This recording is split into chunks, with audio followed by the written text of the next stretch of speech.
மதிப்பிற்குரியோருக்கு Ramraj cotton வேஷ்டிகள், ஷர்ட்டுகள். அன்பு நெஞ்சங்களுக்கு இனிய வணக்கங்கள். இவ்வளோ ட்விஸ்ட் எல்லாம் இருக்கக்கூடாதுங்க.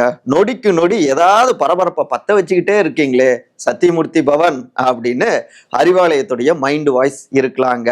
அதே தாங்க மறுபடியும் டிவிக்கு ரூட் எடுக்கிறதா காங்கிரஸ். விஜயுடனான சந்திப்பு, ராகுல் கொடுத்த மெசேஜ் அப்படின்னு பல தகவல்கள் பரபரப்பை கூட்டியபடி இருக்கு. சரி, இதை இதை வச்சு ஏதாவது விஜய்க்கு கணக்கு இருக்கா அப்படின்னா அவங்களுக்கு சில சர்வே ரிப்போர்ட்டுகள்லாம் வந்திருக்கு. அது எல்லாமே கூடுதல் நம்பிக்கையை கொடுத்துட்டு இருக்கு அப்படின்னு பனையூர் வட்டாரங்கள்ல இருந்து தகவல்கள் வருதுங்க. அதே நேரத்துல இவை எல்லாவற்றையும் மு.க. ஸ்டாலின் எப்படி பார்க்கிறாரு, பார்த்துக்கலாங்க அப்படிங்கிற மனநிலை தான் அவருக்கு இருக்குங்கிறாங்க. ஏன்னா வேறொரு டார்கெட்டோடு தீவிரமாக அதை நோக்கி பயணிக்கிறாரு அப்படின்னு அறிவாலய வட்டாரங்கள்ல தகவல்கள். இங்க ஒரு பக்கம் இப்படி நடந்துட்டு இருந்தா இன்னொரு பனையூர் தைலாபுரம் எப்படி வேணாலும் வச்சுக்கலாம். அதாவது மாம்பழம் முடங்குமா, அந்த ஒரு அதிர்ச்சி பாமக தரப்புல இருந்துட்டு இருக்குங்க. பாமகவுடைய பஞ்சாயத்து அப்பா மகனுக்கு இடையிலான அந்த யுத்தம் தான் லேட்டஸ்டா சில பரபரப்பு சமாச்சாரங்கள் நடந்துட்டு இருக்கு. இந்த ஒட்டுமொத்தமான பரபரப்புகளுடைய பின்னணிகள் தான் இன்றைய நம்முடைய இளங்கோவன் எக்ஸ்பிளைன்ஸ். நான் உங்கள் சகோ சே த இளங்கோவன். நிகழ்ச்சிக்கு போகலாம். மீண்டும் விஜய், ராகுல் கிரீன் சிக்னல், பிரவீன் பட்டாசு அதிரும் அறிவாலயம். தாவேக்காவுடைய தலைவர் திரு விஜய காங்கிரசுடைய நிபுணர்கள் மற்றும் தரவுகள் பகுப்பாய்வு குழுவுடைய தலைவர், முன்ன திரு சசி தரூர் இருந்தார் இல்லையா, அந்த போஸ்டிங்ல இருக்கக்கூடிய தற்போதைய தலைவர் திரு பிரவீன் சக்கரவர்த்தி, ரெண்டு பேரும் சந்திச்சாங்க. இதுதாங்க பரபரப்பாக கிளம்பி இருக்கிற ஒரு தகவல்க. இதுதான் அறிவாலய தரப்புக்கு பெரிய ஷாக்கு. என்னப்பா இப்பதானே ஐவர் குழுவினர், காங்கிரஸ் கட்சியுடைய ஐவர் குழுவினர் வந்து தொகுதி பங்கீடு சம்பந்தமாலாம் இங்க முதலமைச்சர்கிட்ட பேசிட்டு போனாங்க, அதுக்குள்ளார இப்படியா அப்படின்னு ஷாக்கு அறிவாலய சைட்ல.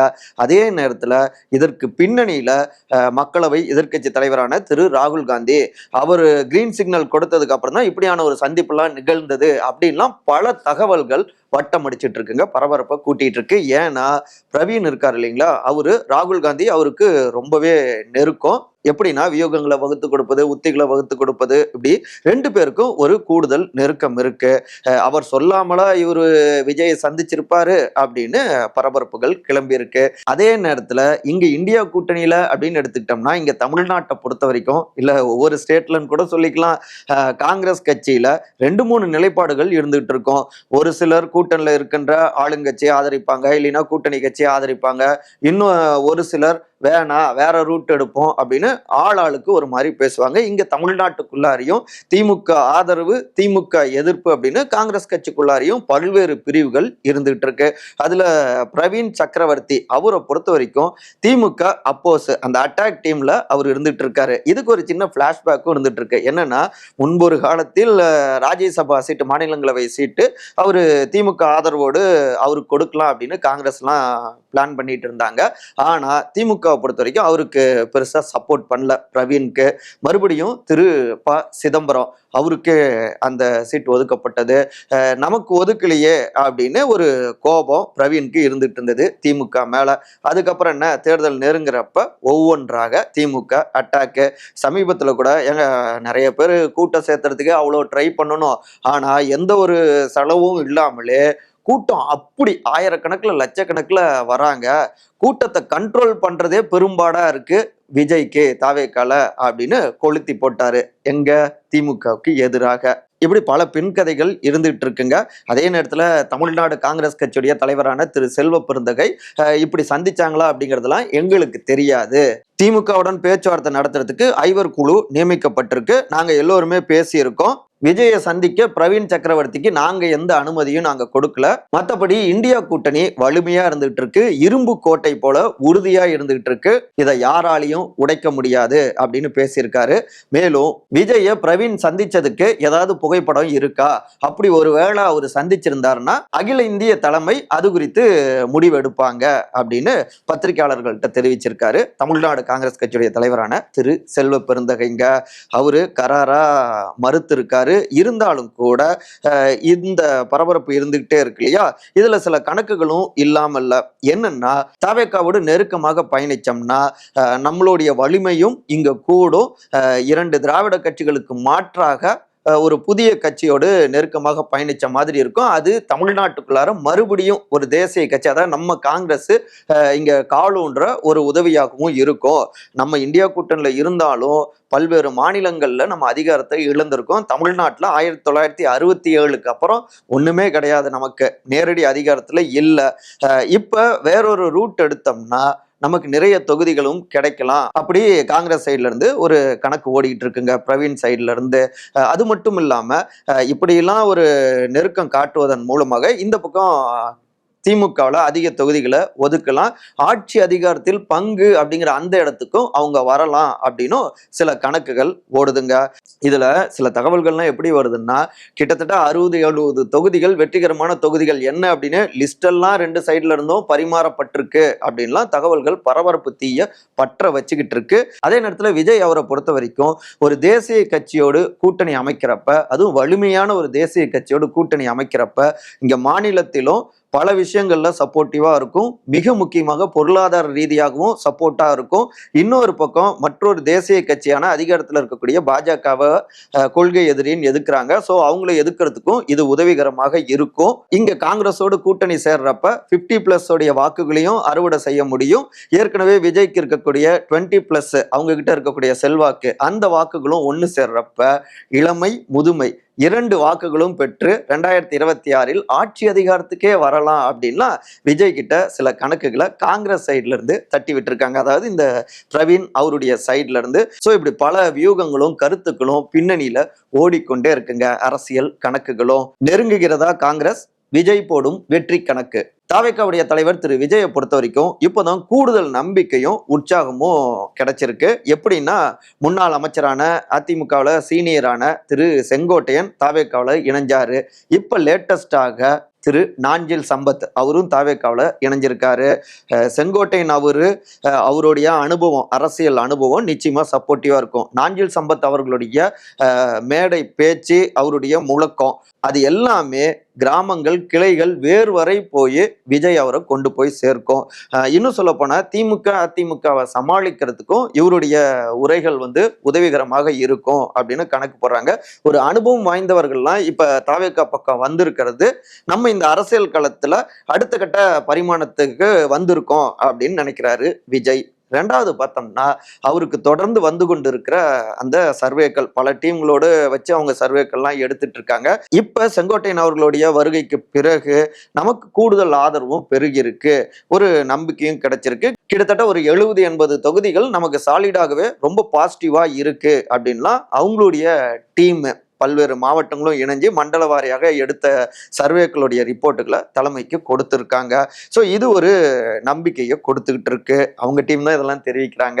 அதுக்கு அடுத்து மூணாவதா பார்த்தோம்னா, பல முக்கியமான கட்சிகள், அதாவது காங்கிரஸ் போன்ற கட்சிகளை தாவேக்கா பக்கம் அவங்கள திருப்பி விட்டுருக்கு, கவனிக்க வச்சிருக்கு. விஜய் அவரை பொறுத்த வரைக்கும் 2026 டிஎம்கே வெர்சஸ் டிவிகேன்னு உருவாக்கணும். அது இப்ப இருந்தே அதுக்கு விதை போட்டாதான் களம் அப்படி மாறும். அதை நோக்கி போகணுங்கிறதா அவருடைய ஒரே டார்கெட்டு. இப்ப இந்த சீன்ஸ் எல்லாம் இருக்கு இல்லைங்களா, இது எல்லாமே அவருடைய டார்கெட்டை வலுப்படுத்துவதாக பலப்படுத்துவதாக நினைக்கிறாரு. ஸோ சுத்தி இது எல்லாமே வெற்றியாக மாறும் அப்படிங்கிறதா விஜய் அவருடைய நம்பிக்கையா இருந்துட்டு இருக்கு. இப்போதைக்கு நம்ம அமைதியாக இந்த கேமை வாட்ச் பண்ணுவோம், நம்மளுடைய டார்கெட்டை நோக்கி நம்ம டிராவல் பண்ணுவோம் அப்படின்னும் அவங்களுடைய கேடர்ஸ்க்கு இன்ஸ்ட்ரக்ஷன்ஸ் கொடுத்துருக்காங்க பனையூர்ல இருந்து. சரி, இந்த பக்கம் டிஎம்கே எப்படி பாக்குறாங்க? காங்கிரஸ் விஜய் பார்த்துக்கலாம், இதுதான் ஸ்டாலினுடைய கணக்கு. ஒரு பக்கம் காங்கிரஸ் உடைய ஐவர் குழுவினர் அறிவாலயம் முதலமைச்சர் திரு மு க ஸ்டாலின் அவர்கிட்ட பேச்சுவார்த்தை எல்லாம் நடத்திட்டு தொகுதி பங்கீடு சம்பந்தமாலாம் பேசிட்டு, இன்னொரு பக்கம் திரு விஜய் அந்த ரூட் எடுக்கிறத அறிவாலயம் விரும்பலைங்க. நம்ம கிட்ட அதிக அளவிலான தொகுதிகளை அடி போடுறதுக்காகத்தான் இப்படி சும்மா பல்ஸ் பார்க்குறாங்க, பயமுறுத்துற மாதிரி நினைச்சுக்கிட்டு இப்படி ஏதாவது ஒரு காமெடி பண்றாங்க, இதுக்கெல்லாம் பெருசா செவி சாய்க்க வேணாம் அப்படின்னு அறிவாலயத்துல, அதாவது திமுக சீனியர்ஸ் தெரிவிச்சிருக்காங்க. காங்கிரஸை பொறுத்த வரைக்கும் பொதுவாகவே தேர்தல் நெருங்குற நேரத்துல இப்படி ஏதாவது அவங்க பேசிட்டு தான் இருப்பாங்க. அதை நம்ம பெருசுப்படுத்த வேணாம். காங்கிரஸ் இருந்தாலும் இல்லாமல் போனாலும் நம்முடைய கூட்டணி வலிமையா இருந்துகிட்டு இருக்கு. முன்ன சொன்னதே தான், காங்கிரஸ் ஒருவேளை நம்ம ஒதுக்குகின்ற தொகுதிகளுக்கு அவங்க ஓகே சொல்லினா அந்த தொகுதிகள் எல்லாவற்றையுமே ஏனைய கூட்டணி கட்சிகளுக்கு நம்ம பிரிச்சு கொடுத்துடலாம், இன்னும் இறங்கி அவங்க சப்போர்ட்டிவா வேலை பார்ப்பாங்க. இதுல ஸ்டாலின் அவரை பொறுத்த வரைக்கும் ஒரு கணக்கு என்னன்னா, மூன்றாவதாக அதுதான், காங்கிரஸ்க்கு திமுகவுடைய தேவை அதிகம். ஏன்னா சட்டமன்ற தேர்தல் ஏற்கனவே பீகார்ல தோல்வியை சந்திச்சுட்டாங்க, பல மாநிலங்கள்ல அவங்க தோல்வியை சந்திச்சிட்டு இருக்காங்க. மாநிலங்கள்ல மோசமான தோல்வியை சந்திச்சா இன்னொரு பக்கம் மாநிலங்களவையில அவங்களுடைய எண்ணிக்கை குறையும். ஏற்கனவே மக்களவையில அவங்க ஆட்சியில இல்ல, அதிகாரத்துல இல்ல. இப்ப மாநிலங்களவை எம்பியும் குறைஞ்சா அதுக்கப்புறம் சிங்கிள் லார்ஜஸ்ட் பார்ட்டியாக பாஜக மாறலாம். அவங்க வைக்கிறது தான் சட்டம். இது காங்கிரஸுடைய எதிர்காலத்துக்கே ஆபத்தா மாறலாம். ஸோ காங்கிரஸ் இதை புரிஞ்சுக்கணும். மாநில கட்சிகளோடு, அதுவும் திமுக போன்ற நட்பு கட்சிகளோடு அனுசரித்து போனாதான் நல்லது. இதை தேசிய தலைமை புரிஞ்சிருப்பாங்கன்னு நினைக்கிறோம். இங்க இருக்கக்கூடிய ஒரு சிலர் தான் ஏதாவது ஒன்று பண்ணிக்கிட்டு இருக்காங்க அப்படின்னு டிஎம்கே யோசிக்கிறாங்க. இதுல பார்த்தோம்னா காங்கிரஸ்ல பல ரூட்ல இருப்பாங்க இல்லையா, அதுல திரு செல்வ பிறந்தகை அவரை பொறுத்த வரைக்கும் கொஞ்சம் அவர் டிஎம்கே சைடு தான். அதனால இந்த விஷயங்களை அவரும் தேசிய தலைமைக்கு கொண்டு போவாரு அப்படின்னு டிஎம்கே நம்புறாங்க. இவை எல்லாம் கடந்து இப்ப நமக்கு பாசிட்டிவா நிறைய விஷயங்கள் இருக்கு. திருப்பரங்குன்றம் இந்த விவகாரத்திலையும் கூட நம்மளுடைய தமிழ்நாடு அரசாங்கத்துடைய ஸ்டாண்டு தமிழ்நாட்டு மக்கள் வரவேற்கிறாங்க. இதுல பின்னணியில பாஜகலாம் இருக்காங்க, அவங்களுக்கு ஒரு வலிமையான அடி கொடுத்ததா இருக்கு. ஸோ நாம முன்னேறி போயிட்டு இருக்கோம். பாஜக அட்டாக் அரசியலை நம்ம தீவிரமாக முன்னெடுத்தாலே, யார் நம்மளோடு இருந்தாலும் இல்லாம போனாலும் நம்மளால சோலோவாகவே மீண்டும் ஆட்சி பொறுப்புக்கு வர முடியும். இதே ரூட்ல நம்ம போவோம், மாற்றம் வேணாம். டார்கெட் அட்டாக் பிஜேபி, நம்மள 2026 அரியணையில அமர்த்திரோம், வேலையை பாருங்க அப்படின்னு சீனியர்களுக்கு அறிவுரை கொடுத்திருக்காரு சிஎம் அப்படிங்கிறாங்க. அறிவாலயத்துல சிஎம் டீமோடு நெருக்கமாக இருக்கக்கூடிய சில சீனியர் அமைச்சர்கள். முடங்குகிறதா மாம்பழம், இது மருத்துவர் ராமதாஸின் சபதம். பாமக தரப்புல 2 தரப்புமே உரிமை கோரினா 2 பேருக்குமே மாம்பழம் கிடைக்க வாய்ப்புகள் இல்லை, மாம்பழ சின்னம் முடக்கப்படலாம் அப்படின்னு சமீபத்துல தேர்தல் ஆணையம் பதில் கொடுத்ததை ஒட்டி சிவில் நீதிமன்றத்தை அணுகும்படி டெல்லி உயர் நீதிமன்றம் உத்தரவு போட்டிருந்தாங்க இல்லையா. இதுதான் 2 தரப்புக்குமே, பாமகவுடைய நிறுவனர் தலைவர் மருத்துவர் திரு ராமதாஸ், இன்னொரு பக்கம் பாமகவுடைய தலைவர் திரு அன்புமணி, 2 தரப்புக்குமே ஒரு அதிர்ச்சியை கொடுத்தது. ஆனாலும் எங்களை தான் தேர்தல் ஆணையம் அங்கீகரிச்சிருக்கு, நாங்க தான் ஒரிஜினல் பாமக, எங்களுக்கு தான் மாம்பழ சின்னம், தடைகள் நீங்கி விட்டது, திமுக பின்னாடி இருந்து எவ்வளவோ எங்களுக்கு எதிராலாம் சதி பண்ணாங்க, எல்லாத்தையும் நாங்க துடை தெரிஞ்சு விட்டோம், தகர்த்தெறிந்து விட்டோம் அப்படின்லாம் சமீபத்துல திரு அன்புமணியும் பேசியிருந்தாரு. இதெல்லாம் இந்த பக்கம் மருத்துவர் ராமதாஸ் அவருடைய சைட்ல கோபத்தை உருவாக்குனது. இன்னொன்னு பார்த்தோம்னா பாஜக சைட்ல இருந்து திரு பைஜந்த் பாண்டா அவங்களுடைய டீம் ஏற்கனவே அன்புமணியை சந்திச்சு அவங்க சில விஷயங்கள் பேசியிருக்காங்க. இப்ப என்னடானா லேட்டஸ்டா வழக்கறிஞர் திரு பாலு அவங்களுடைய டீம் அதிமுகவுடைய பொதுச் செயலாளர் திரு எடப்பாடி பழனிசாமி அவங்கள சந்திச்சு சில விஷயங்களை பேசியிருக்காங்க. இதெல்லாம் மருத்துவர் ஐயாவை ரொம்பவே கொதிப்படைய வச்சிருக்கு. ஏன்னா பாமகவை இந்த அளவுக்கு பட்டி தொட்டி எங்கும் பயணிச்சு எவ்வளோ கஷ்டங்கள் பட்டு இன்னைக்கு அதை ஒரு வலிமையான ஒரு பார்ட்டியாக கொண்டு வந்து நிறுத்தினா அதனுடைய பலன்களை அன்புமணியை அறுவடை செஞ்சுட்டு போறதா இதை அவங்க விரும்பல. அன்புமணியை கூப்பிட்டு முக்கிய கட்சிகள் பேச்சுவார்த்தை நடத்துறதும் கூட்டணி சம்பந்தமா பேசுறதையும் மருத்துவர் ஐயா விரும்பல. மாம்பழ சின்னம் அதுதானே அன்புமணிக்கு முகவரியா இருந்துகிட்டு இருக்கு. நான் பாடுபட்டு உருவாக்குன அந்த மாம்பழ சின்னத்தை வச்சு அவரு வெற்றியை அறுவடை பண்ணிட்டு போவாரா? நான் விட மாட்டேன், முகவரி இல்லாம நான் மாத்தியே தீருவேன், பார்த்துக்கலாம் அப்படின்னு களத்துல ஆவேசமாக இறங்கியிருக்காரு.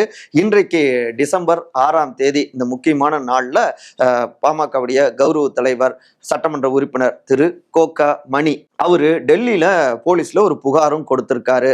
2022 நடத்தப்பட்ட பொதுக்குழுவை மாத்தி 2023 நடத்தியது போல போலியான ஆவணங்களை அன்புமணி அவங்களுடைய தரப்பு சமர்ப்பிச்சிருக்காங்க, அவங்கள அக்செப்ட் பண்ணிக்க கூடாது அப்படின்னு ஒரு புகாரை கொடுத்திருக்காரு. மாம்பழ சின்னம் அன்புமணிக்கு போகவே கூடாது, என்ன வேணாலும் பண்ணுவேன், இதுதான் என்னுடைய சபதம் அப்படின்னு களத்துல இறங்கியிருக்காரு மருத்துவர் ராமதாஸ் அப்படின்னு தைலாபுரம் வட்டாரங்கள்ல இருந்து தகவல்கள் வருது. அதே நேரத்துல கூட்டணி சம்பந்தமாக நாங்க தான் முடிவு பண்ணுவோம் அப்படின்னு இந்த சைட்லயும் சில முயற்சிகள் முன்னெடுக்கப்பட்டு கொண்டிருக்கு. டிஎம்கே சைட்ல மருத்துவர் ராமதாஸ் அவங்களுடைய டீம் டிராவல் பண்ண போறாங்களா கூட்டணியில அப்படின்னு ஒரு டாக் இருக்கு. டிஎம்கேவுமே மருத்துவர் ராமதாஸ் அவங்களுடைய அணி இங்க திமுக சப்போர்ட்டா இருந்தா சேலம், தருமபுரி இந்த வட்டாரங்கள்ல ஏடிஎம்கேவை டோட்டலா சாச்சிடலாம் அப்படின்னு கணக்கு போடுறாங்க. தொடர்ந்து அவங்களும் சில பேச்சுவார்த்தைகளை நடத்திக்கிட்டு தான் இருக்காங்க. அதே நேரத்துல பாமகக்குள்ளார, அதாவது மருத்துவர் ஐயா அவருடைய டீம்ல சொல்றோம், அவங்க இன்னொரு பக்கம் எடப்பாடி அவரை நோக்கி தான் பயணிச்சிட்டு இருக்காங்க ஏடிஎம்கே கூட்டணின்னு. அதாவது பாமகவுடைய மேற்கு சட்டமன்ற உறுப்பினர் திரு அருள் சேலம் மேற்கு, இன்னொரு பக்கம் முன்னாள் அமைச்சர் திரு CV சண்முகம், அப்புறம் சேலம் திரு இளங்கோவன் அதிமுகவில் எடப்பாடி அவருடைய வலதுகரம் போல இருக்கக்கூடியவர். இவங்க 3 பேருமே இந்த ரூட்ல தொடர்ந்து பேச்சுவார்த்தையும் ஒரு பக்கம் ஓடிக்கொண்டிருக்கு. எப்படின்னா பாஜக கோட்டாவில் அன்புமணிக்கு சீட்டை ஒதுக்கிக்கோங்க, எடப்பாடி அவருடைய கோட்டாவில் மருத்துவர் ராமதாஸ் அவங்களுடைய டீமுக்கு சீட் ஒதுக்குங்க, அவங்களுக்கு அன்புமணிக்கு ஆதரவாக நாங்க போய் பரப்புரை செய்ய மாட்டோம், அவங்களும் எங்களுக்கு பரப்புரை செய்ய வேணாம் அப்படின்னு ஒரு புது டிசைன்ல பேச்சுவார்த்தைகள் ஓடிக்கொண்டிருக்குங்க. ஆனாலும் மருத்துவர் ராமதாஸ் அவரை பொறுத்த வரைக்கும் அன்புமணி இருக்கிற டீம்ல நான் இருக்க மாட்டேன், என்னை முழுமையா நம்பி என்னை மட்டுமே வச்சுட்டு கூட்டணி பேசணும் அப்படின்னு இன்னொரு பக்கம் அவரு தெரிவிச்சுக்கிட்டு இருக்காரு அப்படின்னு தைலாபுரம் வட்டாரங்கள்ல இருந்து தகவல்கள் வருதுங்க. ஆக மொத்தத்துல தைலாபுரமும் பனையூரும் அடிச்சுக்கிறதால எங்களுடைய எதிர்காலம் பாதிக்கப்படுமோ அப்படின்னு 2 சைட்ல இருக்கக்கூடிய நிர்வாகிகளும் புலம்பிட்டு இருக்காங்க. பார்ப்போம் என்ன நடக்க போகுதுன்னு. அதில் இன்னொரு லேட்டஸ்ட் நியூஸ்ங்க, திருமதி சௌமியா அன்புமணி அவங்க காஞ்சிபுரத்துல இருந்து டிசம்பர் 6ஆம் தேதி தமிழக மகளிர் உரிமை மீட்பு பயணம் அப்படிங்கிறத தொடங்கியிருக்காங்க. பெண்களுடைய பாதுகாப்பு உள்ளிட்ட 10 காரணங்களுக்காக இந்த ரூட்டு எதை நோக்கி அப்படிங்கிறதெல்லாம் அடுத்த காணொலியிலையும் பார்க்கலாம். எல்லா பக்கமும் அரசியல் யுத்தம், அதிகாரத்தை பிடிக்கிறதுக்காக எளியவர்கள் கையில் அதிகாரம் இருக்கணும். இதுதான் மாபெரும் சட்ட மாமேதையான நம்முடைய அண்ணல் அம்பேத்கர் தெரிவிச்சாரு. எளியவர்கள் கையில் அதிகாரம், எல்லோரும் சமம், இதை நோக்கி தான் அவர் அயராது பாடுபட்டாரு. டிசம்பர் 6 இன்றைக்கு அவருடைய நினைவு நாளும் கூட. இன்னைக்கு அரசியல் களத்துல இருக்கிறவங்க அவர் சொல்லி கொடுத்த அந்த அரசியலை கத்துக்கணும். ஏன்னா இன்னமும் அவங்களுடைய பேனர்கள்ல, நோட்டீஸ்கள்ல அண்ணல் அம்பேத்கரை பயன்படுத்திட்டு தான் இருக்காங்க. அவருடைய அரசியலை பயன்படுத்துறது தான் உண்மையான அரசியலா இருக்கும். மற்றபடி இதே போன்ற அரசியல் சார்ந்த காணொலிகளுக்கான விகடன் டிவியை சப்ஸ்கிரைப் பண்ணுங்க. மறக்காம உங்களுடைய சிறந்த கருத்துக்களை கருத்துரை பகுதியில் பதிவு செய்யுங்க. அனைவரும் அன்பால் ஒருங்கிணைந்திருப்போம். நன்றி, வணக்கம். மதிப்பிற்குரியோருக்கு ராம்ராஜ் காட்டன் வேஷ்டிகள், ஷர்ட்டுகள்.